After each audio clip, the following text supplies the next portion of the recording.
The annual Holloway family reunion was a spectacle of wealth and prestige, held in the grand ballroom of the Holloway Grand Hotel in downtown Chicago. Laughter, the clinking of fine china, and the low hum of conversation filled the opulent space, but my mind was elsewhere. My wife, Isabel, stood center stage, poised in an elegant black gown, the perfect image of grace and power. She held the Family Legacy Award in her hands, a symbol of integrity, leadership, and commitment to family values. The irony burned in my chest. As I cradled our 3-month-old son, Caleb, against me, my thoughts drifted back to this morning. Isabel's phone had buzzed on the nightstand while she was in the shower. I hadn't meant to look, but the message flashed unmistakably, "Missing your touch from this morning.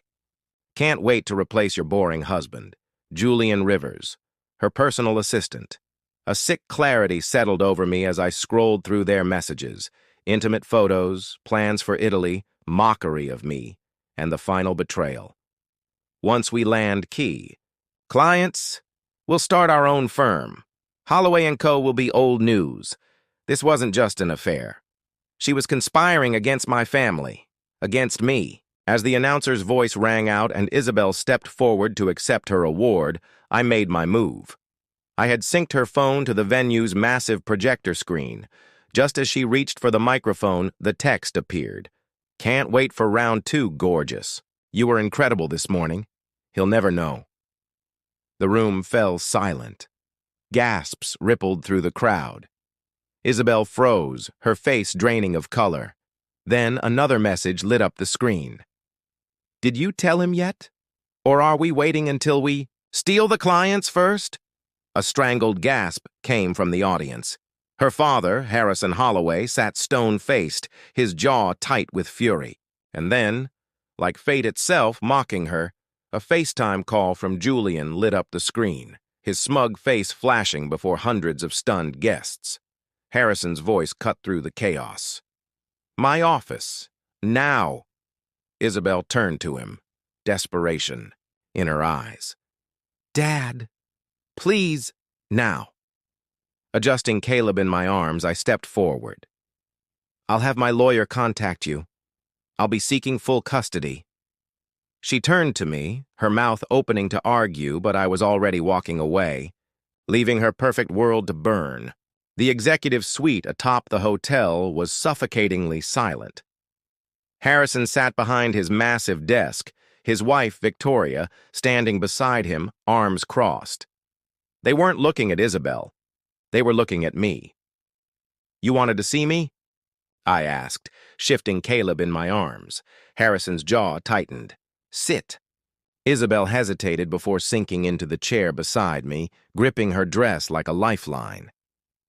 "You humiliated this family tonight," Harrison said, his voice controlled but seething. "Do you have any idea what you've done?" Do not interrupt me." His tone left no room for argument. "You lied, you cheated, and you disgraced us in front of our investors. And you weren't just sneaking around behind your husband's back, were you?" His glare sharpened. "You were planning to steal from your own family." She shook her head frantically. "No, I would never." Harrison slammed his fist on the desk. "I read the messages, Isabel, every single one. You and Julian were funneling money planning to stab us in the back. Did you really think I wouldn't find out?" Her lips parted, but for the first time she had no excuse. "No way out. You're finished," he said. "Effective immediately, you are removed from Holloway & Company. No access to company funds. No stake in the business. Your career here is over." A strangled sound left her throat. "Dad, please. I can fix this." He shook his head. "No, you can't." Victoria exhaled sharply and turned to me. "And you?" "I'm filing for full custody of Caleb." Beside me, Isabel choked on a sob. "No, you can't take my son." I turned to her, my voice unwavering. "You took my trust, my dignity, my marriage, and you expect me to leave my son in your hands." Tears poured down her face. "Please, don't do this." I stood, pressing a kiss to Caleb's forehead. I didn't do this, Isabel. You did. And I walked away. The hotel room was eerily quiet. Caleb slept beside me, unaware that his mother's world had just collapsed.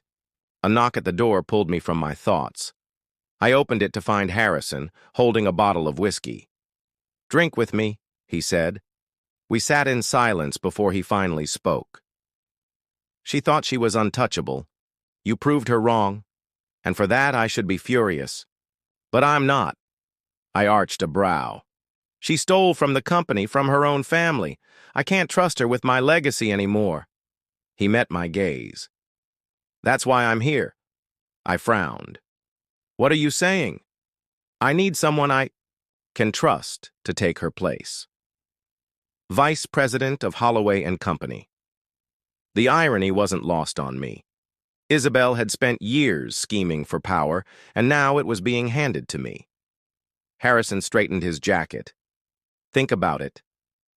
And if you need resources for the custody battle, my lawyers are at your disposal." We shook hands, sealing a new alliance. As he turned to leave, he paused. "She'll try to win you back. A Holloway doesn't lose gracefully." I scoffed. She already lost. A week later, Isabel filed for joint custody. I expected it, anticipated it, and I was ready. In court, her lawyer argued that she had made mistakes but deserved a second chance.